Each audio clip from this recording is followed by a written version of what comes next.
Je crois que dans la crise des Grands Lacs, il y a quelqu'un à qui moi, personnellement, je dois beaucoup dans la prise de conscience de ce qui s'est passé, c'est Monseigneur Mauzirois. Et Monseigneur Mauzirois, je crois que c'est quelqu'un qui n'a pas été suffisamment entendu, écouté et apprécié à sa juste valeur dans les analyses qu'il a pu faire au moment où toute cette affaire avec le Rwanda a éclaté sur le territoire du Congo. Bon, il a été une victime innocente de cette affaire. L'assassinat qui a été perpétré contre lui par les éléments de l'armée patriotique rwandaise dirigée par Paul Kagame témoigne du fait que personne ne voulait d'un témoin objectif, impartial dans cette affaire, ce qu'était exactement Monseigneur Mauzirois. Parce qu'il a eu raison avant, très tôt, il a eu raison avant tout le monde. Quand il attirait l'attention des gens sur ce qu'était la vraie nature du FPR, que c'était un régime criminel qui était en train de s'installer au Rwanda, qui était d'une violence inouïe et qui avait porté sur le territoire congolais la brutalité, la violence qui était en quelque sorte son action naturelle au Rwanda et que cette action-là portée sur le territoire congolais s'était retournée contre des Congolais qui n'avaient absolument rien fait contre le Rwanda. Au contraire, pendant des années, les Congolais ont accueilli les Tutsis qui étaient venus, comme les Hutus aussi, qui avaient fui la guerre dans leur pays. D'abord les Tutsis en 1959, qui ont, à la suite de la révolution Hutu, donc la monarchie, les enfants de la monarchie et ceux qui ont hérité du système monarchique, qui ont quitté le Rwanda avec les événements de 59, se sont réfugiés sur le territoire congolais et ont été très bien accueillis par les Congolais. En 1994, lorsque cette fois les rebelles Tutsis prennent le pouvoir au Rwanda et chassent la majorité Hutu, les Hutus sont aussi très bien accueillis au Congo, même si sur le territoire congolais, ils vont être victimes de bombardements des camps de réfugiés par l'armée patriotique rwandaise. Donc, Monseigneur Mauzirois a attiré l'attention de beaucoup de gens. Il avait écrit au président Carter, il a écrit à divers responsables politiques occidentaux, il a attiré l'attention des organisations des droits de l'homme. Et toutes ces personnes ont écouté, ont entendu, mais puisque le FPR était soutenu par les États-Unis et la Grande-Bretagne, eh bien, les mises en garde de Monseigneur Mauzirois sont complètement passées inaperçues. Et aujourd'hui, les Congolais payent le prix fort de n'avoir pas suffisamment écouté Monseigneur Mauzirois. Les crimes commis contre les populations du Congo sont d'une horreur inqualifiable. C'est terrifiant de savoir ce qui s'est réellement passé au Congo. Et je pense que la difficulté de beaucoup d'organisations des droits de l'homme, beaucoup de pays qui donnent les leçons de démocratie aux autres, c'est de reconnaître que ce qui a été fait au Congo n'a aucune commune mesure avec ce qui s'est réellement passé au Rwanda. Parce que le Rwanda, on peut dire que les événements du Rwanda se sont produits, si on veut être objectif, entre 1990 et 1994. Et qu'à un moment donné, tout cela s'est arrêté parce qu'il y a eu une supériorité militaire des rebelles Tutsis sur l'armée gouvernementale Hutu. Donc la guerre s'est arrêtée faute de combattants. Ce qui se passe au Congo est terrible. C'est que ça se passe à l'intérieur du territoire congolais, contre des Congolais, par des étrangers. Et les Congolais n'ont même pas la possibilité de fuir puisqu'ils sont sur leur territoire. Et que tous les crimes qui sont commis contre eux se commettent sur leur territoire depuis 1994, c'est-à-dire ça va bientôt faire 20 ans. Les crimes de grande envergure contre le peuple congolais commencent en 1998. Donc, depuis 1998, personne ne tient une comptabilité sur les victimes du Congo. On a fini par renoncer à compter les morts, à compter les blessés, à compter les dépressifs, etc. Et c'est toutes sortes de traumatismes dus à la guerre n'est plus pris en compte depuis très longtemps. Quelques organisations des droits de l'homme viennent ici et là dire que bon, on va essayer de soulager les femmes victimes de viols, etc. Mais on a réussi par le silence et une certaine indifférence à banaliser la tragédie du Congo. Et les gens ne se rendent pas compte quand je dis que c'est quasiment l'ensemble de la population du Danemark qui a été rayée de la carte au Congo. Mais les gens ils ne comprennent pas. Ils ne comprennent pas que c'est l'équivalent d'un pays, de la population d'un pays qu'on a fait disparaître au Congo. Mais puisque personne n'en parle, puisque les organisations humanitaires qui sont censées s'occuper de ces questions ont détourné leur visage, puisque les responsables politiques du monde qui sont capables d'attirer les caméras, etc., ne s'intéressent pas à ce qui se passe là-bas. Et donc, les gens ont l'impression qu'il ne se passe rien. On a l'impression que, bon, à la limite, s'il se passe quelque chose, ce n'est pas très grave ce qui se passe là-bas. Mais les gens n'ont pas idée de ce que vivent les Congolais, de ce que vivent les femmes congolais, les enfants congolais, obligés d'aller travailler dans les mines, les enfants parfois obligés de violer leur propre mère pour pouvoir aller faire la guerre. C'est-à-dire, avant de les amener à la guerre, on les traumatise déjà avec des choses pareilles. Toute cette violence psychologique, physique, militaire faite aux gens dans cette région est quelque chose d'insoutenable. Moi, je n'arrive plus à regarder les images qu'on m'envoie sur les atrocités du Congo. Je n'ai plus le courage physique de regarder les images. Et je trouve que le silence de l'ensemble de la communauté internationale, de tout ça, c'est un silence criminel. C'est un silence criminel. Il n'y a pas plus criminel que de se taire sur ce qui se passe au Congo. Et moi, si j'en parle, si j'ai commencé à en parler depuis plusieurs années, parce que je pense que de temps en temps, il faut quand même que des voix qui peuvent porter puissent pouvoir s'exprimer. Bon, j'étais ravi d'entendre que le président Chirac, l'ex-première dame, Madame Treveller et d'autres ont considéré que quand même la tragédie du Congo mérite quand même qu'on fasse attention. Donc, depuis qu'ils ont parlé, il ne s'est plus rien passé. Bon, évidemment, comment voulez-vous que les gens maintiennent leur attention sur la tragédie du Congo lorsque les gens qui sont les décideurs, qui ont le pouvoir de décider, eh bien, se taisent? Je pense que c'est une bataille difficile.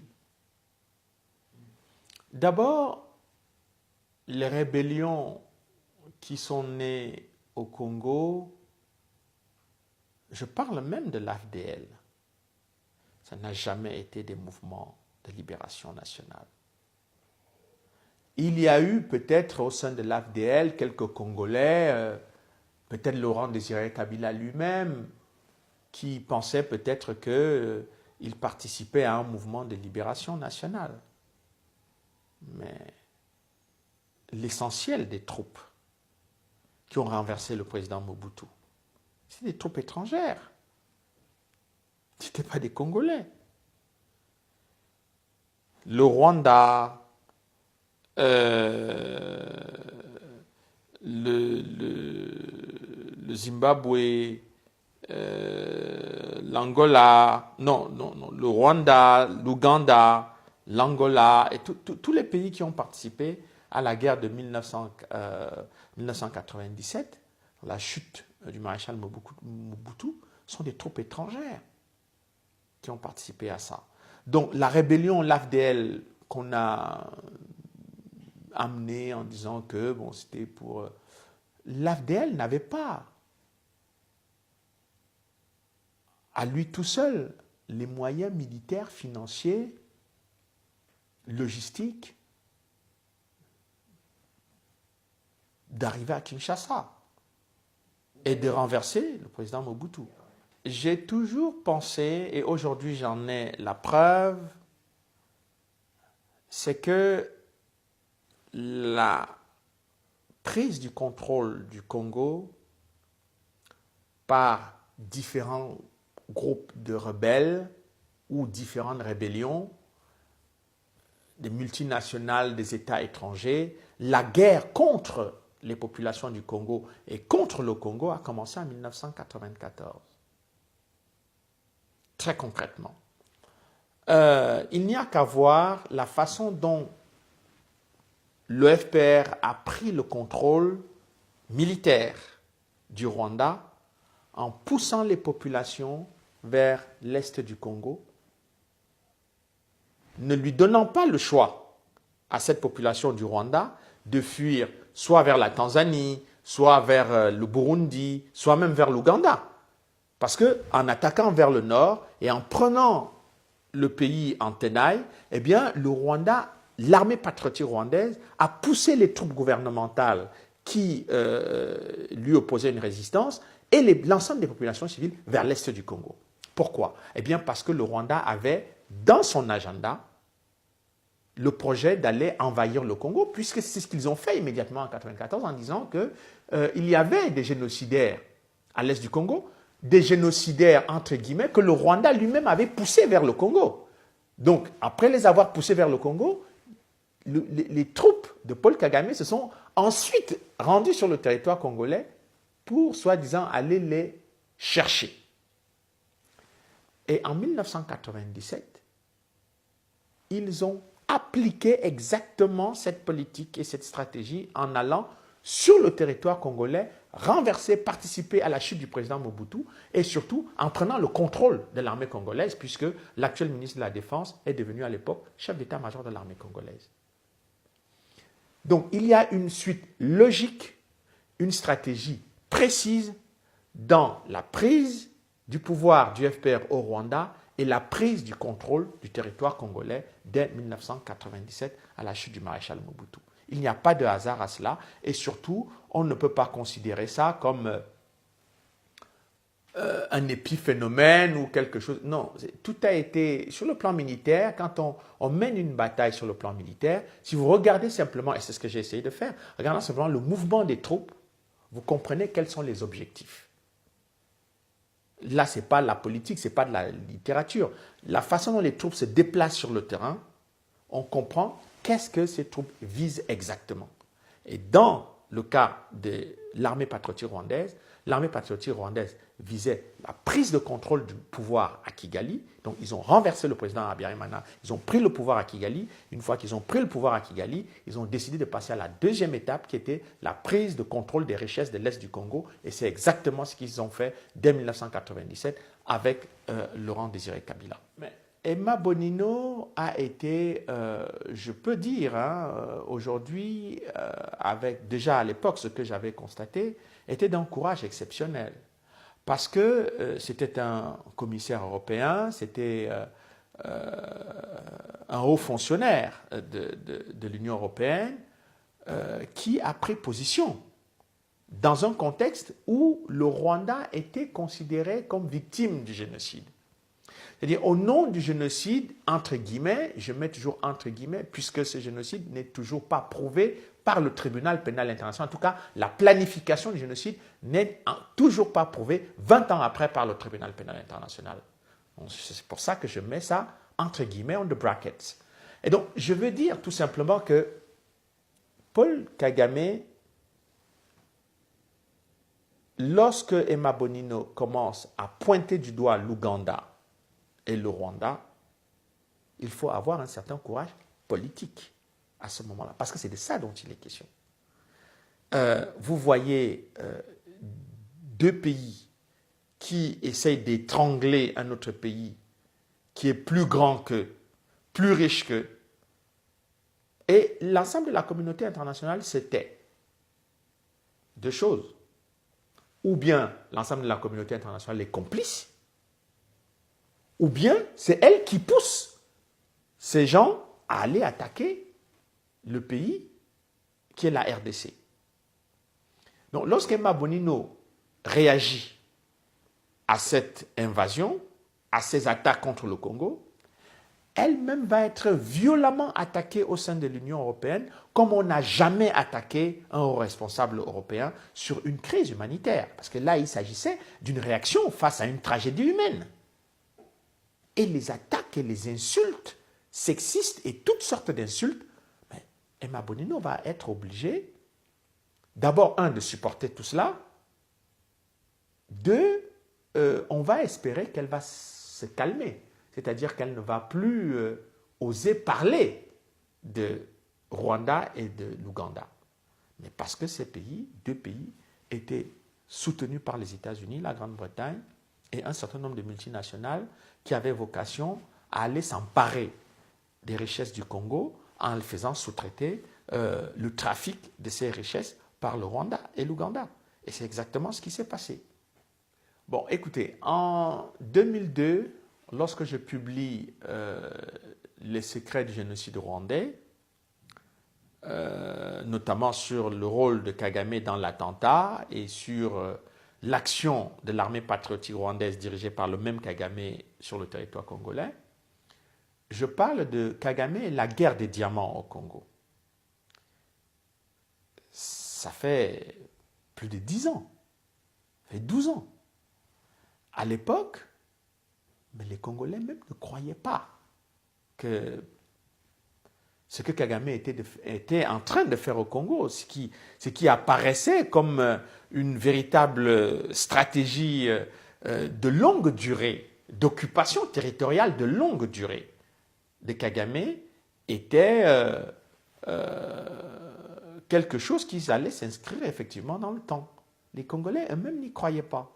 Et ils ne croyaient pas que, en dehors des diamants, c'est toutes les richesses de cette région, le coltan, l'or, le cobalt, tout ce qu'il y a comme richesse, la cassitérite, tous ces produits, ces minerais extrêmement précieux, rares, etc., le Rwanda venait s'installer durablement dans cette région pour piller ces richesses au profit des multinationales et c'est un certain nombre d'États occidentaux qui avaient besoin de ces richesses pour les nouvelles technologies, etc.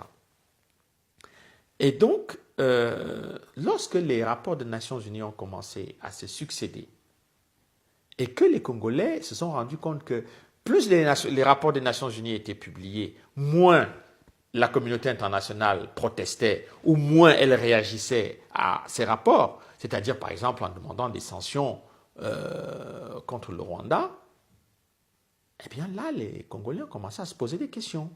Mais comment est-ce possible que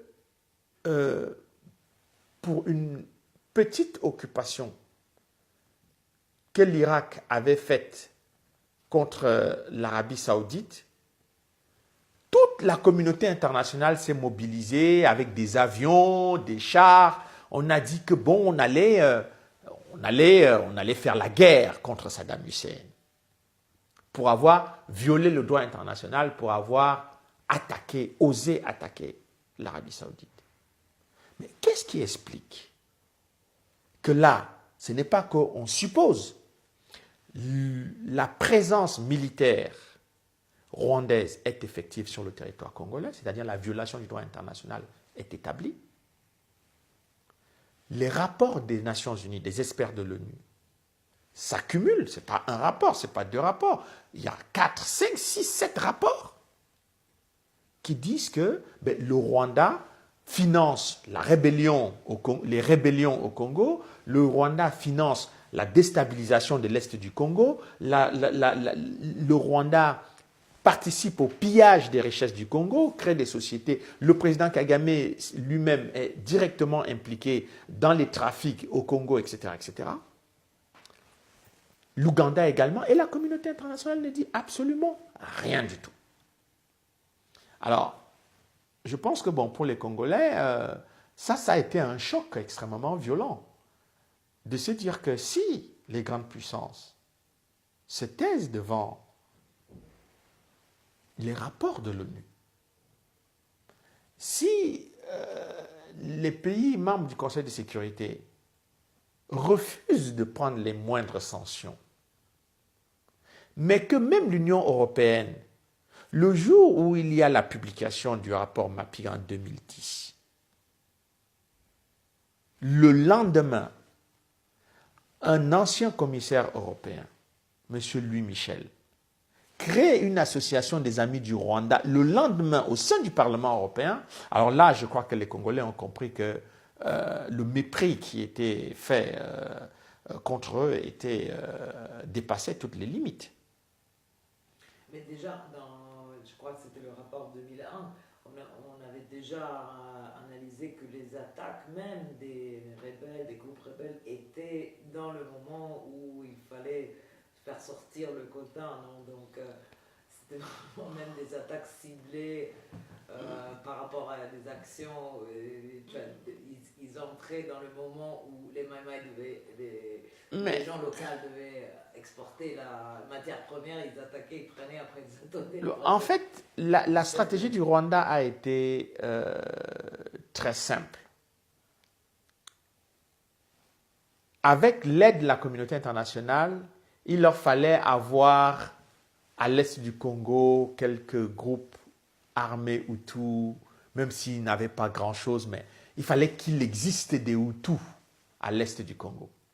Parce que c'était le prétexte utilisé par le Rwanda pour dire qu'il y avait des génocidaires dans cette région. Donc, et pendant que le Rwanda disait qu'il y avait des génocidaires dans cette région, le Rwanda organisait l'occupation des mines de coltan, des mines de diamants, des mines de cassitérite. Et les troupes rwandaises étaient complètement occupées, non pas par les génocidaires, mais par les mines de diamants, de coltan et de cassitérite qu'il y avait à l'est du Congo.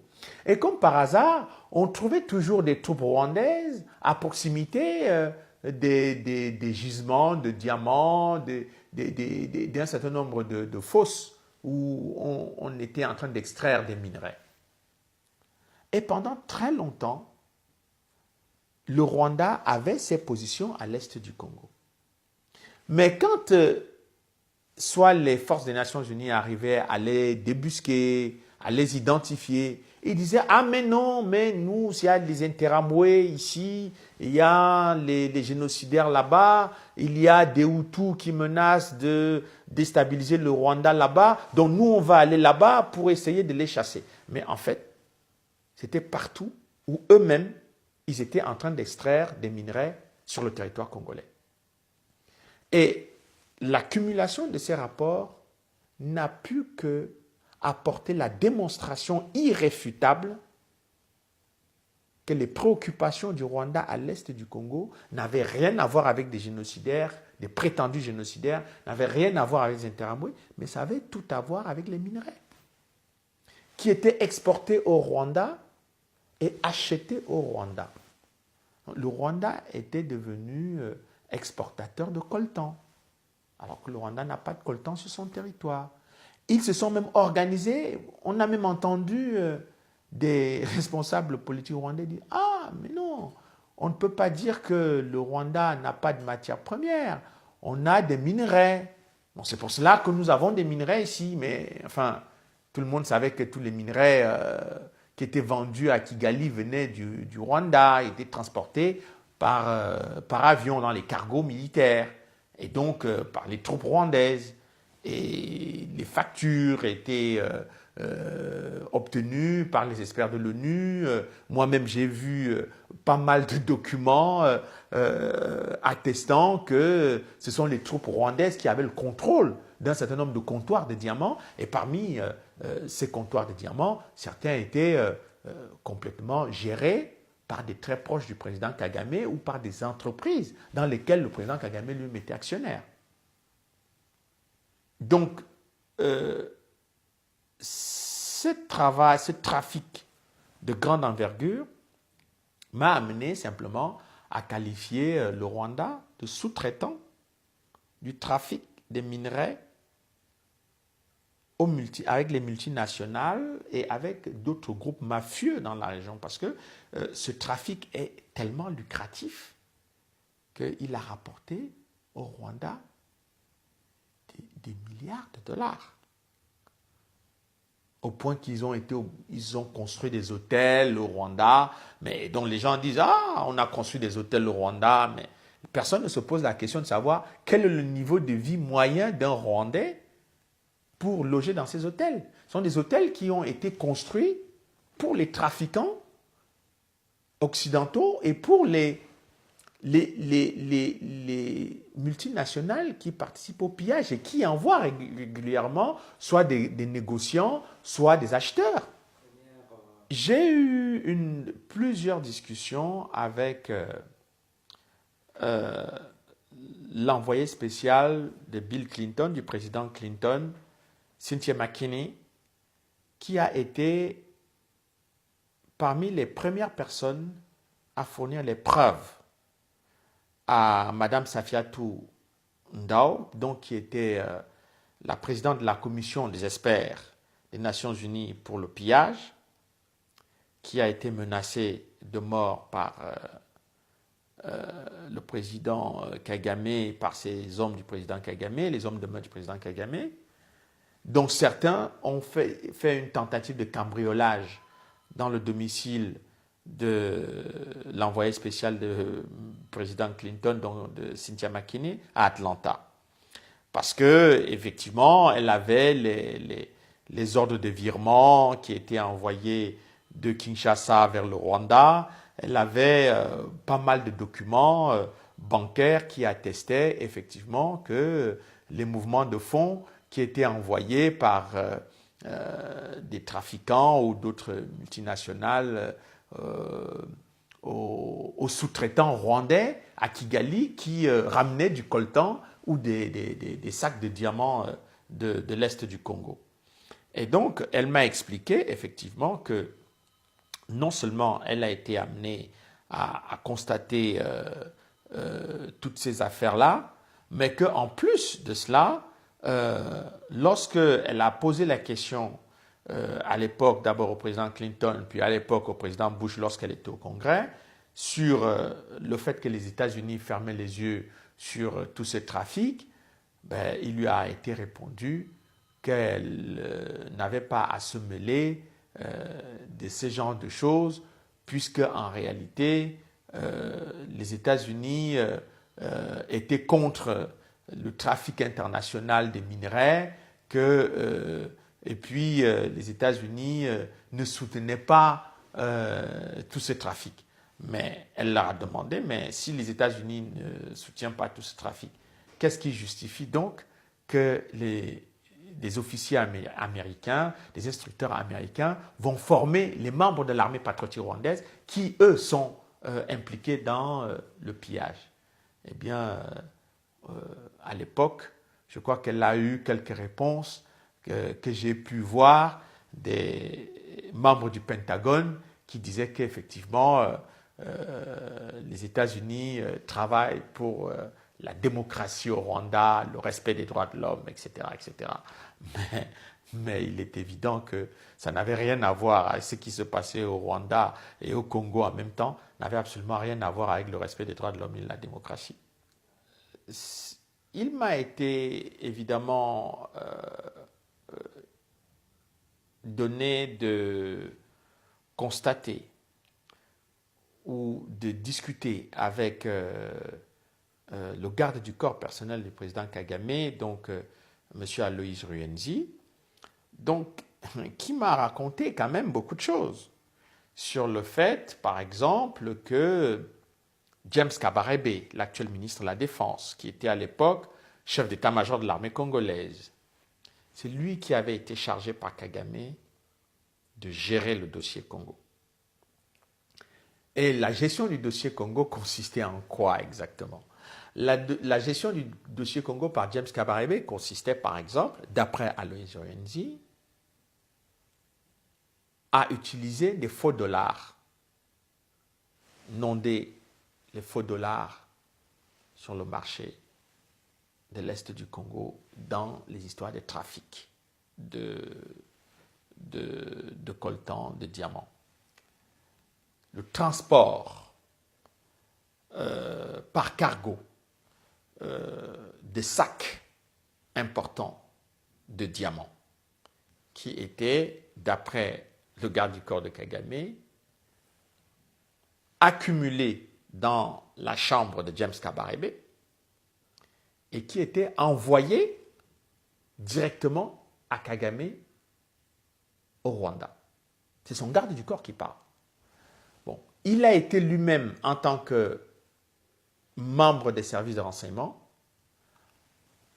appelé à faire plusieurs missions à l'Est du Congo, où il a eu à rencontrer James Kabarebe plusieurs fois.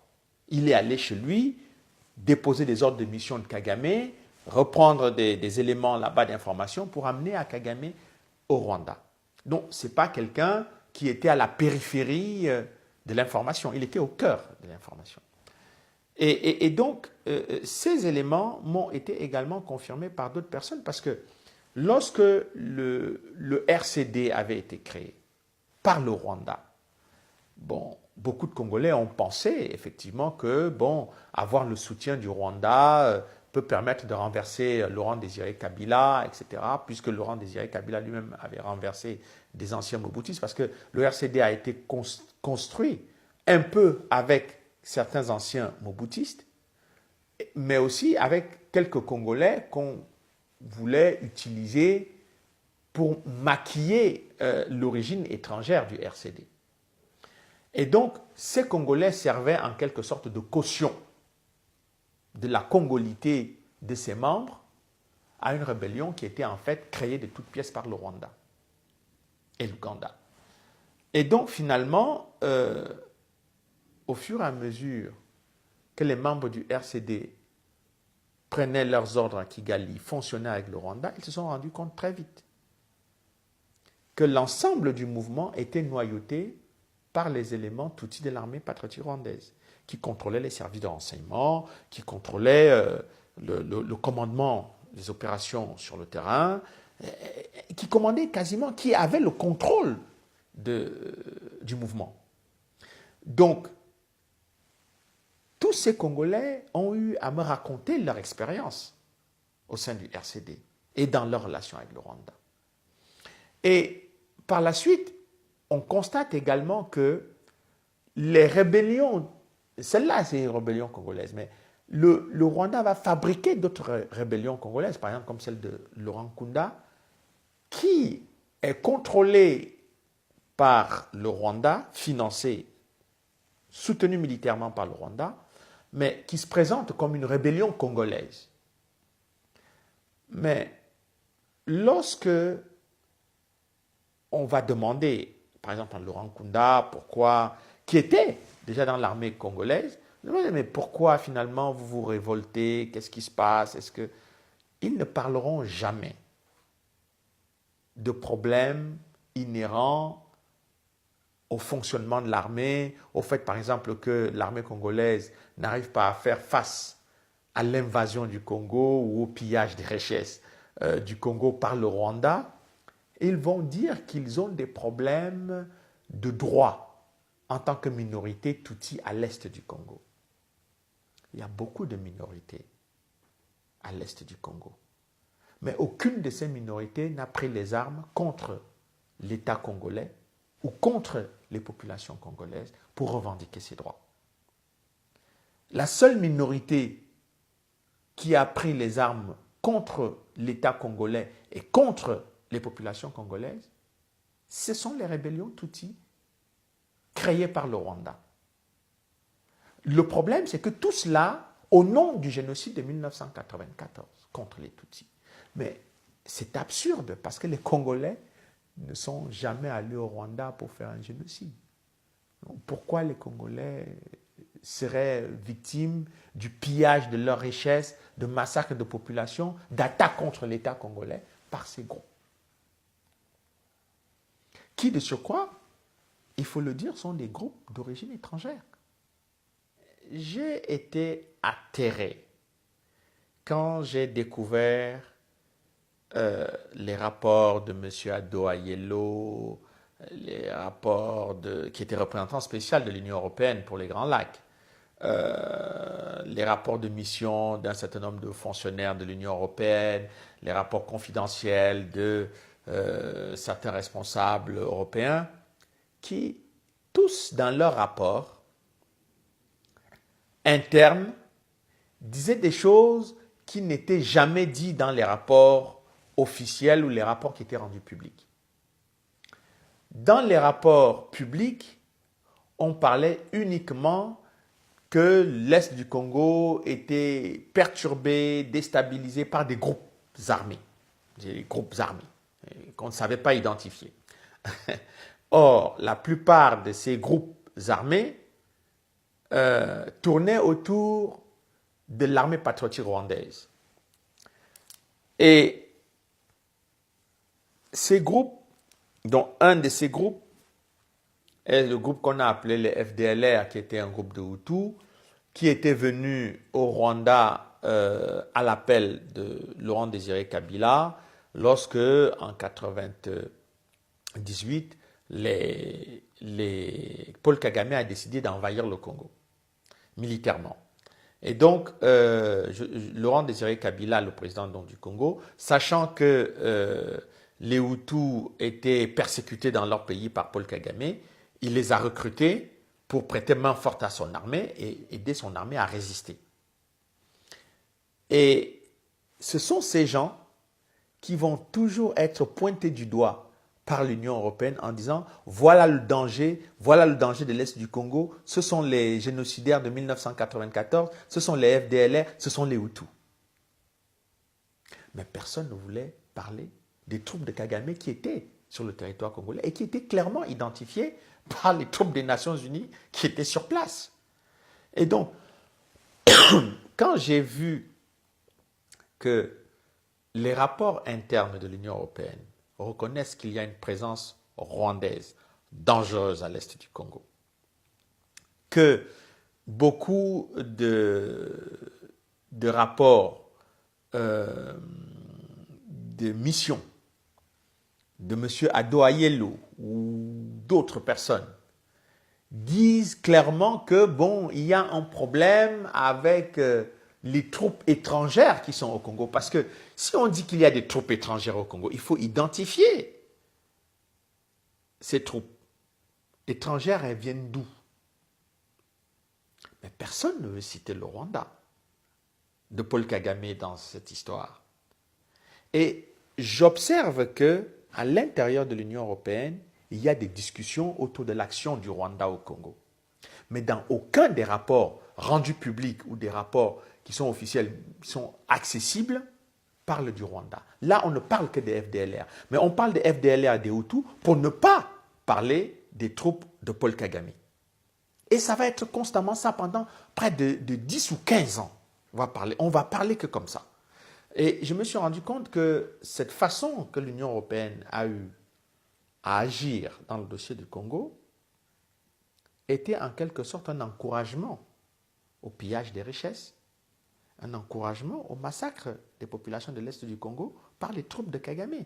Puisqu'à un moment donné, lorsque un énième rapport des Nations Unies a été publié, un diplomate allemand a demandé au sein de l'Union européenne si l'Union européenne ne pouvait quand même pas suspendre sa coopération avec le Rwanda pour quelque temps. Juste au moins qu'on n'envoie pas de l'argent au Rwanda, l'Union européenne, du fait que son nom est cité dans de nombreux rapports. Et c'est M. Louis Michel, commissaire européen, qui répond aux diplomates allemands que ce sera contre-productif, qu'on a besoin du Rwanda pour la stabilité de la région. Ce sont ces mots. On a besoin du Rwanda de Paul Kagame pour stabiliser la région, en fait pour stabiliser un pays qui est déstabilisé par le Rwanda. Non, j'ai trouvé que c'était d'un cynisme. L'armée congolaise, la construction d'une armée congolaise forte n'a jamais été à l'ordre du jour, ni sous Laurent Désiré Kabila, ni sous Joseph Kabila. Pour une raison très simple. Sous Laurent Désiré Kabila, on a dépouillé le Congo de tous ses éléments méritants, c'est-à-dire des officiers qui avaient été formés dans les grandes académies militaires en Europe, qui avaient un bagage et une expérience éprouvée. Tous ces gens ont été considérés comme des gens qu'il fallait écarter de l'armée nationale. C'était la politique qui était inaugurée effectivement par James Kabarebe, le chef d'état-major rwandais qui s'est retrouvé à la tête de l'armée congolaise.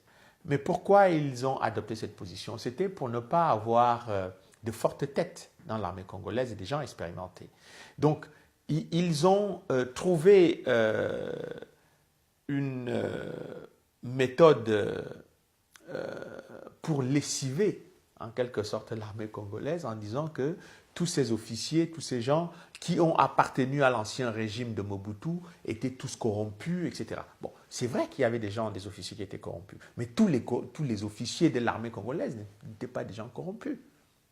Donc, en écartant comme ça d'un revers de main tous ces officiers, ils savaient très bien qu'ils allaient avoir affaire à des gens qui ont une certaine expérience et qui ont certainement à cœur la défense de leur pays et de leur territoire, du territoire national. Et donc, qui ne laisseraient pas le Rwanda faire n'importe quoi sur le territoire congolais.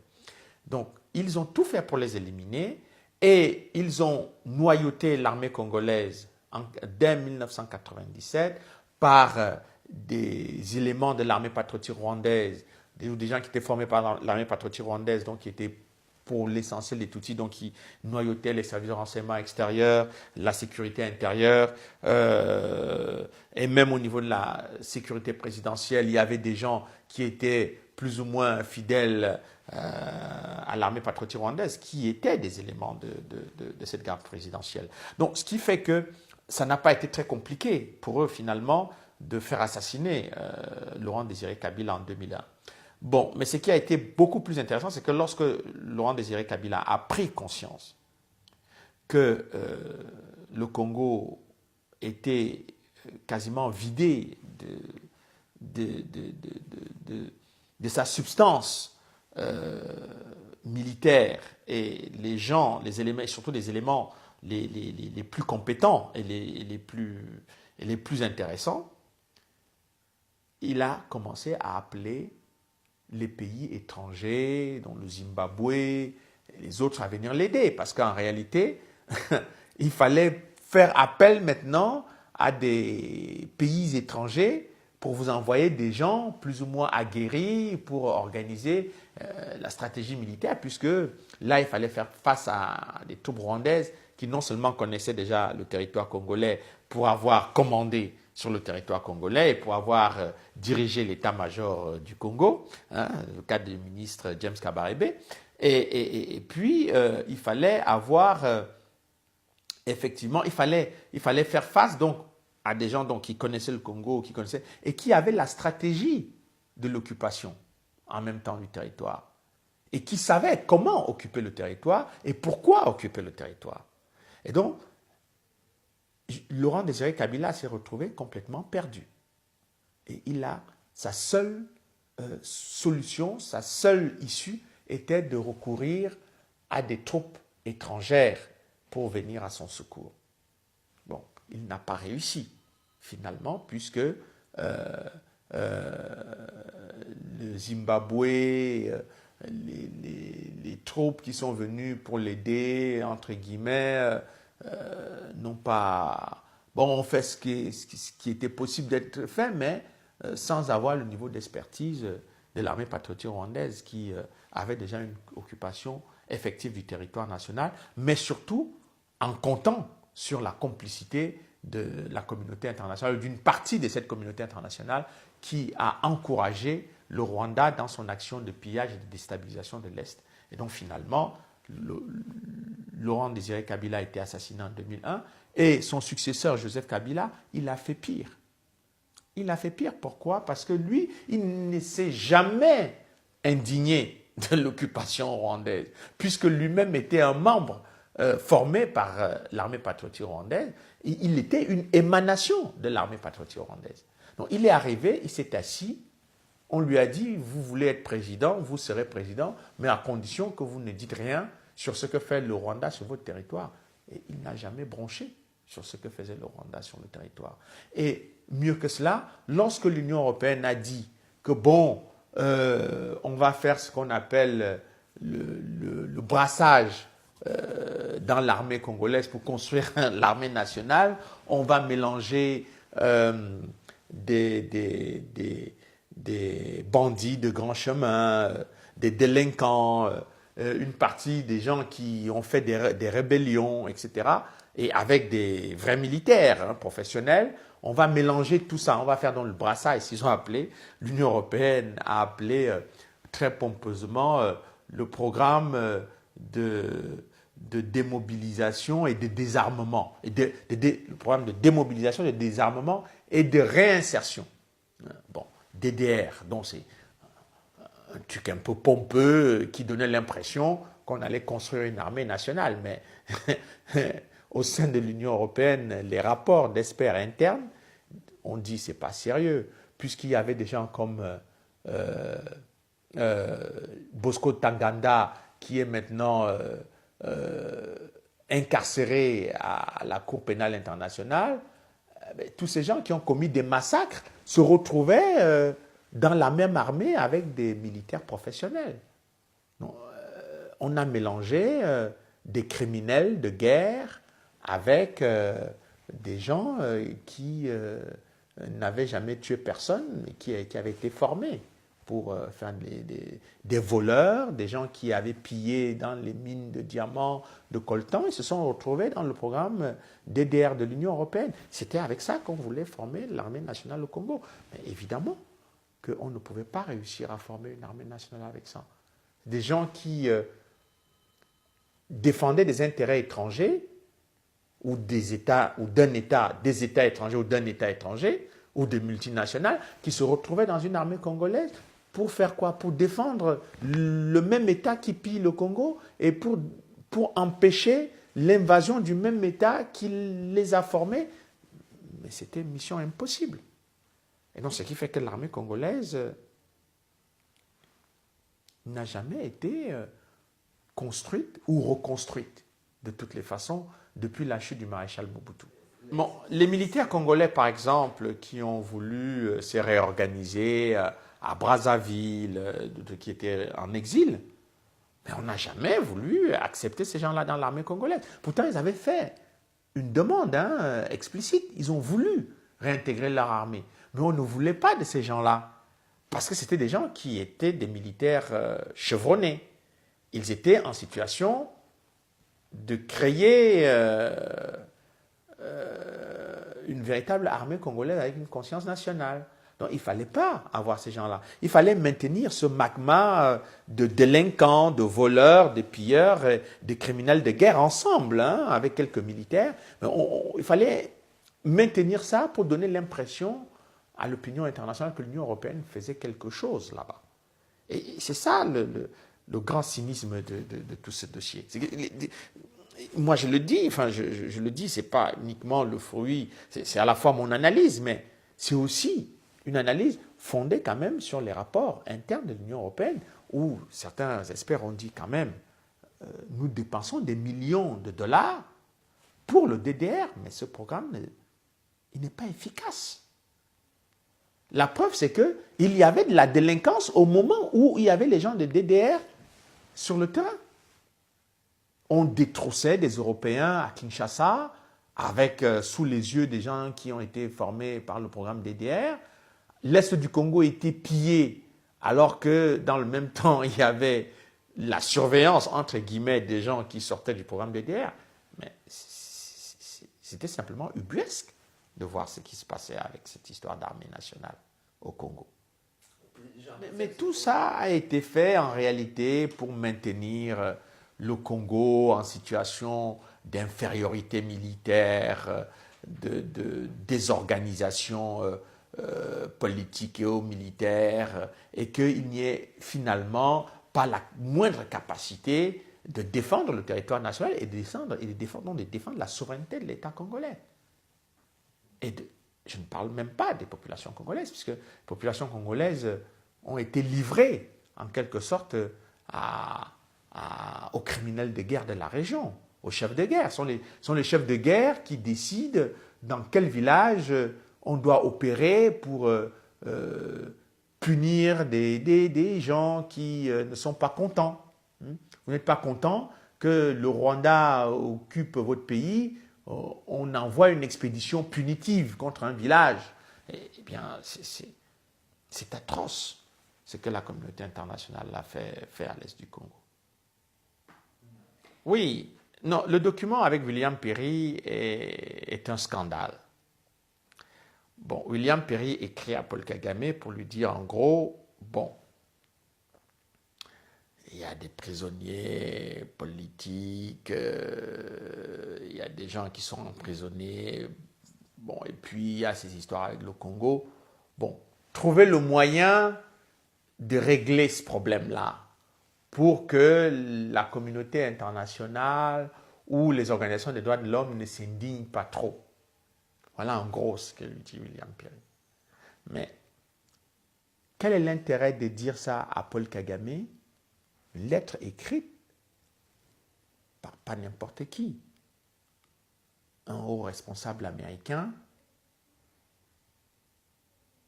qui est censé combattre les dictatures, ou combattre les violations des droits de l'homme, dont le pays est censé combattre les dictatures et les violations des droits de l'homme, mais qui encourage même Kagame à maintenir les gens en détention. Non, j'ai trouvé que c'était insupportable. Et c'est pour ça que j'ai publié ce document. Pour que les gens voient ce qu'un responsable américain peut dire à un dictateur qui est en fait leur protégé. Et une fois qu'on a lu ce document, on n'a plus de doute sur le fait que l'action de Kagame est encouragée par les États-Unis et par les hauts responsables américains. Bon, alors, il y a un autre scandale dans l'histoire du Rwanda, donc la justice et la vérité sur les événements du Rwanda, et notamment au Congo.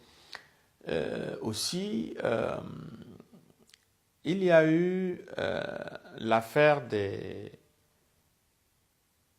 massacres qui ont été découverts par le rapporteur spécial Roberto Garretton, par exemple, qui avait découvert, lorsque Kabila était encore au pouvoir, Laurent Désiré Kabila, que effectivement beaucoup de Hutus avaient été massacrés à l'est, sur le territoire congolais, qu'il y avait énormément de fausses communes, parce qu'on évaluait les morts à près de 3 millions.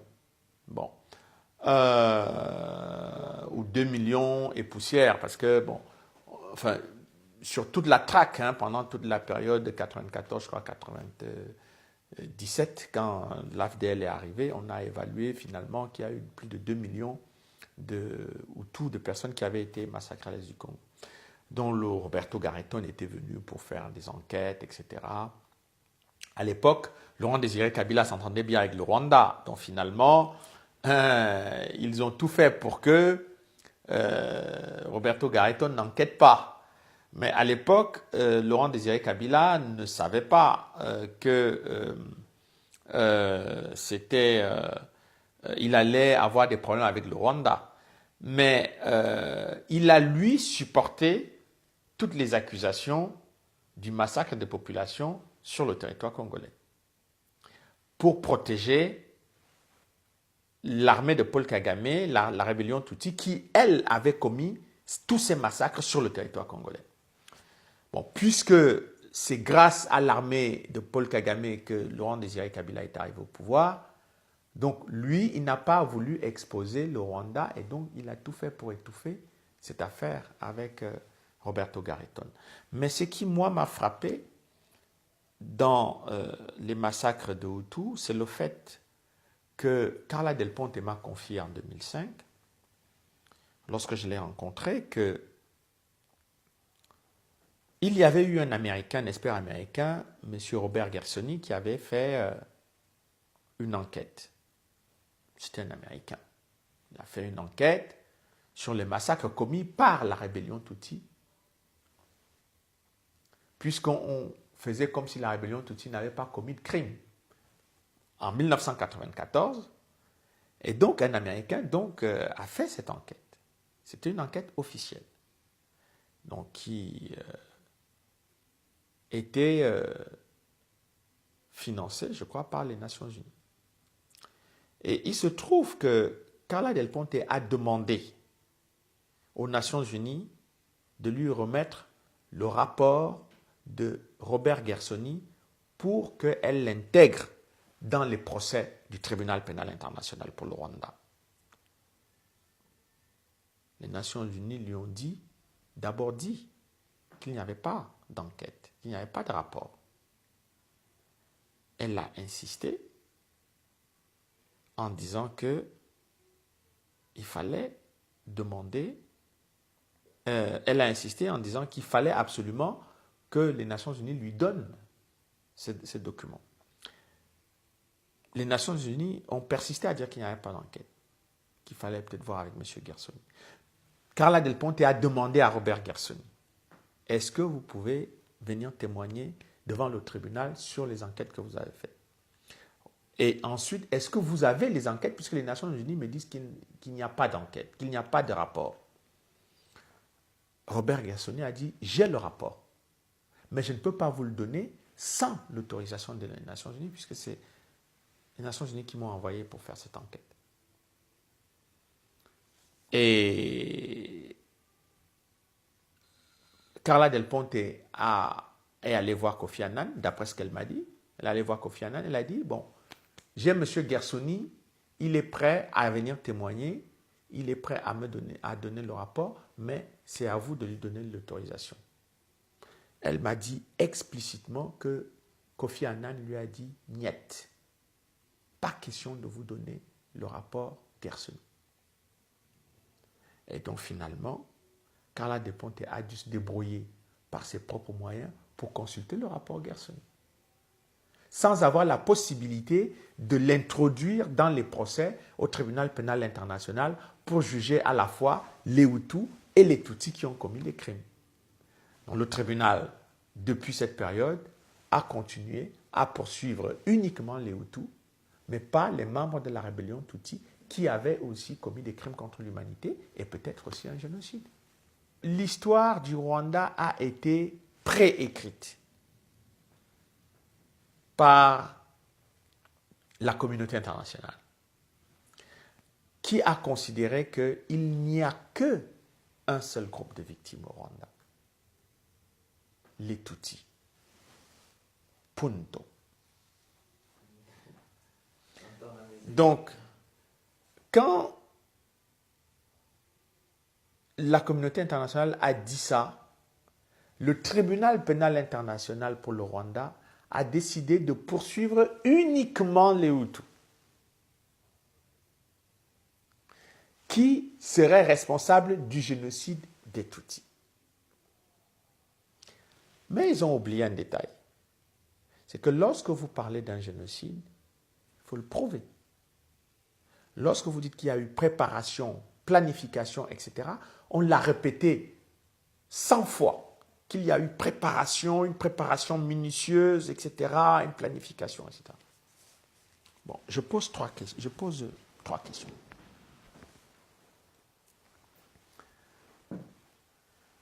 S'il y a eu planification au Rwanda, pourquoi le tribunal, 20 ans après, peine à prouver?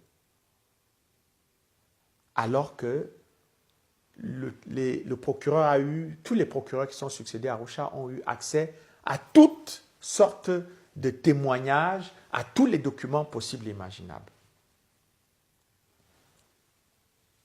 Comment se fait-il que l'ambassadeur belge, M. Swinen, qui était là-bas, n'a jamais parlé d'un génocide qui était planifié par le régime Habyarimana. Comment se fait-il que les ambassadeurs américains, que ce soit M. Flatten ou M. Rawson, qui étaient sur place pendant le processus de paix et même pendant les massacres, il n'y ait pas eu un seul qui ait fait un rapport disant qu'il y avait une préparation du génocide? Comment se fait-il que les ambassadeurs de France, M. Martre, qui était là-bas, ou M. Marleau, il n'y a pas un seul de ces ambassadeurs occidentaux, belges, américains et français, pas un seul de ces ambassadeurs n'a rédigé un rapport dans lequel on dit qu'il y a eu un génocide planifié entre 1990 et 1994. Comment est-ce possible?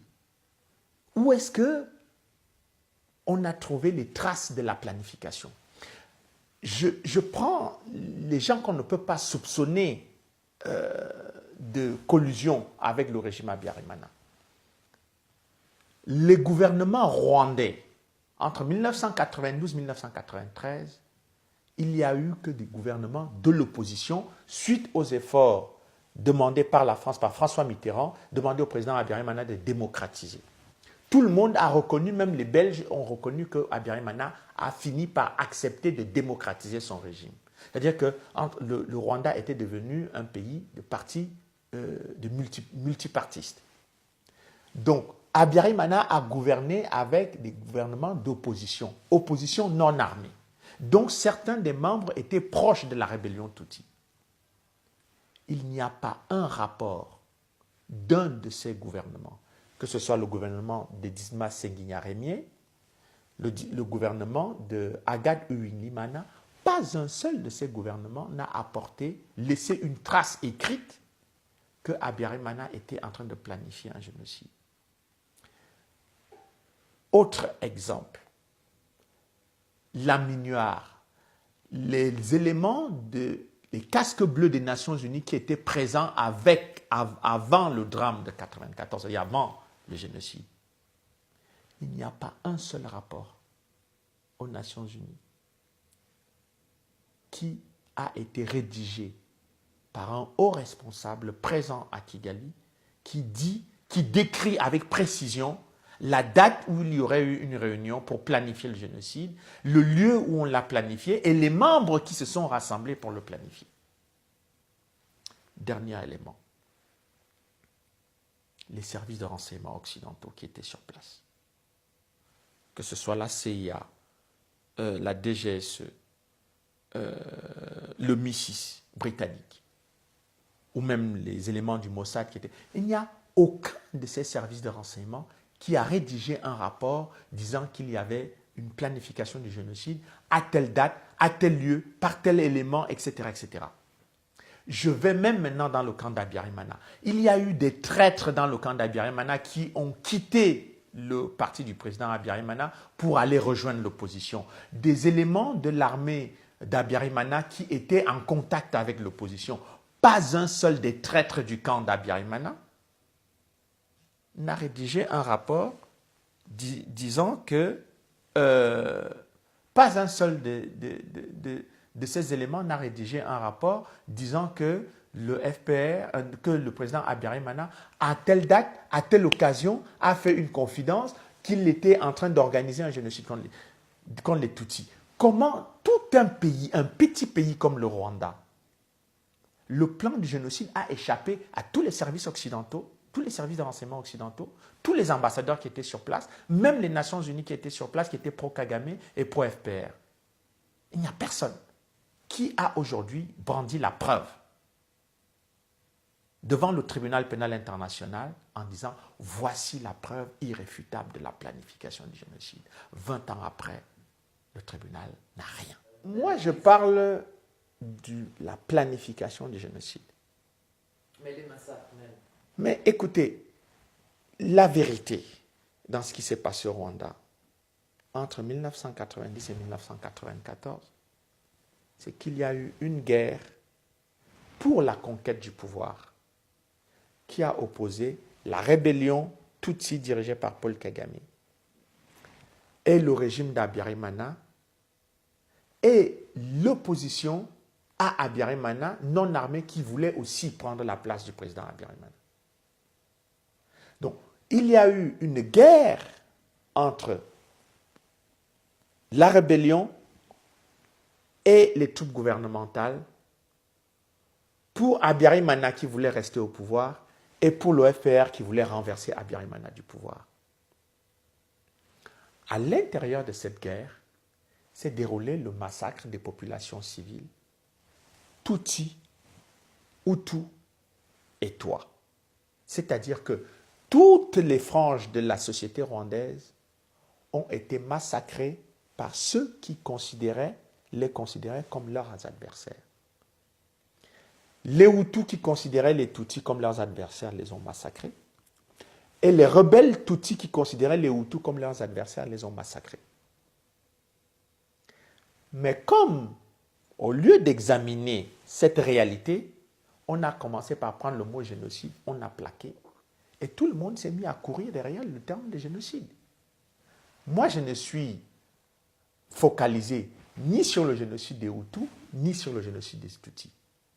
Ce qui m'intéresse, ce n'est pas le fait qu'on utilise génocide. Pour moi, si on tue une personne, c'est aussi important que si on en tue 1 million. Mais je ne peux pas, sous prétexte que la communauté internationale dit il y a génocide, et moi je me mets à suivre ce mot comme un mouton, sans examiner. Quand on fait un travail de recherche, on doit examiner, et on doit apporter les preuves. Il y a des gens qui ont été accusés de génocide, qui ont passé 11 ans, d'autres 13 ans de prison à Arusha. Ils ont été acquittés. Qu'est-ce qu'on fait des 11 ans qu'ils ont passés pour rien? Qu'est-ce qu'on fait des 13 ans qu'ils ont passés pour rien? Leur nom a été sali. Ils ont eu droit à l'humiliation. Leurs familles ont souffert de leur absence. Eux-mêmes ont été traumatisés par la prison. Le tribunal pénal international n'a rien prévu pour indemniser ces gens. Il n'y a aucune possibilité, aucun recours possible pour que ces gens soient réhabilités ou même qu'ils puissent bénéficier d'une petite indemnité pour les aider à recommencer la vie. C'est plus grave encore que cela. Beaucoup sont encore à Arusha aujourd'hui. Après avoir été acquittés, ils n'ont pas le droit de rejoindre leur famille. Parce qu'on continue d'avoir des pressions sur le gouvernement français, sur le gouvernement belge, sur le gouvernement canadien, parce qu'on dit que ces gens-là sont des génocidaires. Ils ont été acquittés par le tribunal pénal international, mais ils sont toujours considérés comme des génocidaires. Mais enfin, qu'est-ce que c'est que ça? Quelle justice quel exemple la communauté internationale ou le droit international donne avec ce truc un peu minable là? C'est quoi ça? Quel exemple on donne aux enfants? Ils vont étudier le droit international avec ça? Ils vont étudier la justice internationale avec cette façon de faire là? Ils vont considérer qu'on respecte les droits de l'homme ou que les droits de l'homme ont de la valeur avec cette façon de procéder? Moi, je ne crois pas. Et je n'ai certainement pas l'intention d'amener mes enfants à lire des ouvrages ou des choses qui sont écrites, qui sont aussi injustes, aussi malhonnêtes, et surtout d'un tel mépris pour les êtres humains. Je ne peux pas amener mes enfants à lire ce genre de choses et tous les jeunes que je verrai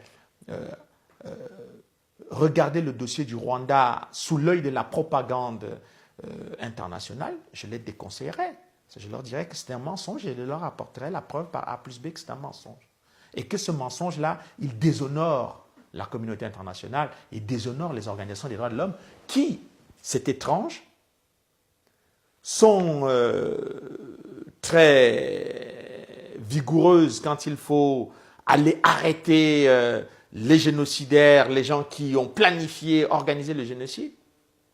Mais quand les gars ils sont acquittés 11 ans après, sans aucune preuve qu'ils ont participé au massacre, Aucune des organisations internationales ne se bat des droits de l'homme pour que ces gens rejoignent leur famille 11 ans après leur arrestation arbitraire. Il n'y a personne. Les médias qui fanfaronnaient en disant celui-là, il est le cerveau du génocide, mais il est acquitté par le tribunal. Mais on n'a même pas le courage de dire finalement, on a accusé ce monsieur pour rien. Ça prend même pas une minute d'écrire ça. Et on veut que c'est ça que nos enfants étudient à l'école. On veut que ce soit ça que nos enfants prennent pour exemple de respect des droits de l'homme. On veut que ce soit ça qui soit enseigné dans les grandes écoles de droit international comme modèle de défense des droits de l'homme. C'est honteux. C'est honteux pour nous tous de voir ça. Mais moi, je ne peux pas regarder ça sans rien dire. C'est pour cela que j'ai écrit et que j'ai parlé. Bon, il faut faire une différence dans le problème Hutu-Tutsi.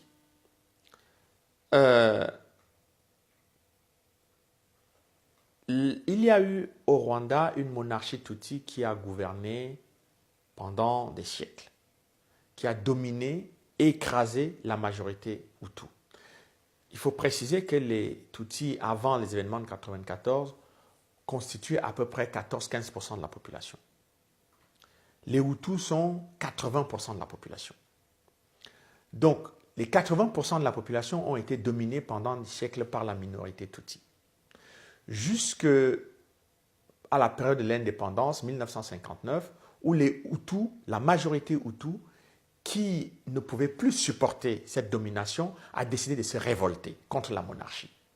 Et donc, avec l'appui de la Belgique, la monarchie est tombée et la première république est née avec la majorité Hutu. Et une partie des enfants donc, de la monarchie Tutsi s'est exilée au Congo et en Ouganda.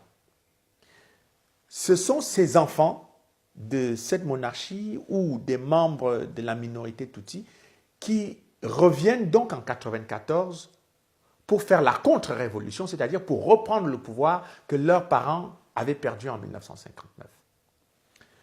Et donc, entre-temps, il y a au Rwanda,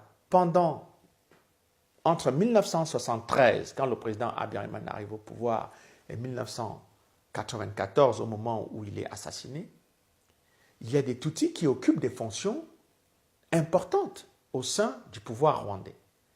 Il y a des hommes d'affaires Tutsis qui ont beaucoup d'influence autour du président Habyarimana.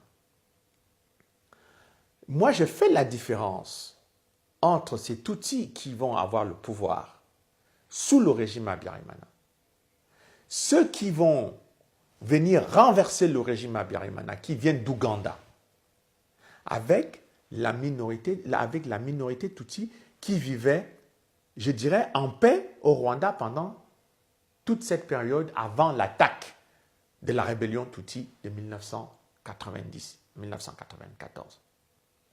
Parce que les Tutsis de la rébellion considéraient que les membres de leur communauté qui sont restés sous le régime Habyarimana ont collaboré avec les Hutus, donc ils avaient du mépris pour ces Tutsis-là.